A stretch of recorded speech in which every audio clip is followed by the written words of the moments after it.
just let me know when I can unpack your kitchen. And I'm like, thanks, Connie. And I'm looking at Andrew going, there's no way Connie Beatonbow's ever gonna unpack my kitchen. Guess who unpacked my kitchen? Guess who unpacked my kitchen? They have been so generous to me in so many ways. And the thing with Ron is, he knew me. He knew my life. He knew so much about me. And the thing is, it was the good, the bad, and the ugly for both of us. We got to see that. And so what I love about Ron is he's so humble. He's an authentic leader. He taught me these things. And he was just very open with his story and his life, and he has been. And we are on the foundation of what he has done for so many of us here because of that. So as we connect with team members like Ron has connected with me, we must model and encourage that vulnerability that Cal was talking about. He alluded to Brene Brown, and I want to share with you this quote. She says, vulnerability is the birthplace of joy, creativity, belonging, and love. She doesn't know it, but she just described the kingdom. I don't know if she knows it or not, but vulnerability is the tipping point for change. And it's not transparency. I think for me, this was a revelation to me because I'm really good at transparency. You know, transparency is to just easily perceive something. So I can actually talk to you about things that have happened to me a lot more easily than I can what I'm going through personally right now today.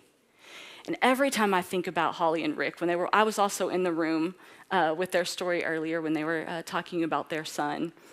And Cal's right, you know, to be open to attack. Literally, the Latin root for vulnerability means to wound. And I think they had no idea how that was going to go when they walked in. Man, it opens so many doors. It creates freedom for people. We host a monthly training for all of our leaders in our organization. And we train and we talk about spiritual leadership.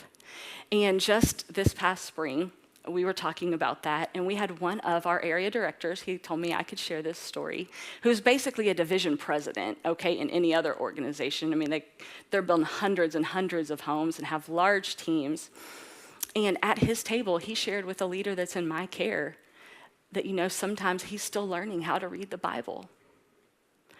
And, you know, she told me that gave me so much freedom because she felt like, she's like, if he is at that level and he could say that, now I have freedom too.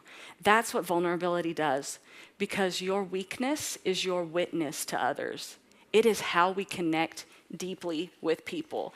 We have to be generous with our lives, just not only the neat and tidy spaces that we have. We need authentic leadership more than anything nowadays, you know, take the pressure off of people. It's so important. And I'll tell you a little bit about my story. I grew up in a 2-parent home most of my life with, honestly, a dad that was more interested in running around with women than he was with me in my backyard. My siblings are 15, 14, and 12 years older. He was just kind of done parenting, and they put him through the ringer. But my earliest memories of him, he was so angry. I just remember it. And it just doesn't matter. They put the tissues up here for me, typically. My earliest memory is walking out of my bedroom, and my sister at the time, who was in high school, he's holding her up by her neck because she was dating a guy that he disapproved of. I remember one time having to run to the bathroom because I had smarted off to him. That might not surprise some people in this room, but I mean, he was just livid, and he couldn't control himself, and I had to lock myself in the bathroom. My mom was the only person that saved me that day. You know, so that is the person who walked in here that day carrying all that stuff, you know, but I was allowed to carry that baggage in here with me.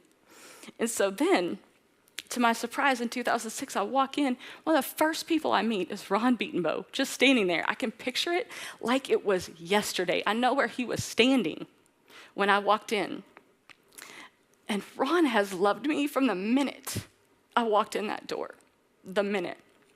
You know, some of the first words he spoke to me, and this is really practical, honestly, leaders. I had to do a job simulation, which now everybody has to do in our organization. I submitted a creative writing piece. First thing he did was told me he read that, and how impressed he was with it, and that they had read it at the all company meeting before I came because they were so impressed. He immediately saw value in me. And it just started to change everything because it was just bit by bit by bit, Ron was loving me, and not for what I could do for him. It was never about that. I had been at places and it was really based on your performance and what you could do. But he immediately loved me and saw how God created me to be. And he started calling up things out of me in a way nobody ever had. Ron forever has been my biggest cheerleader. He has been a cheerleader for women leaders here. He was always helping me, always mentoring me, and actually showing me what a loving father looked like because I had never seen one before. And if I'm honest, I wanted to keep it at a distance for a little bit because it was so different. But man, I couldn't ignore what I was experiencing, Ron and so many people, Carrie, Rick, gosh, just so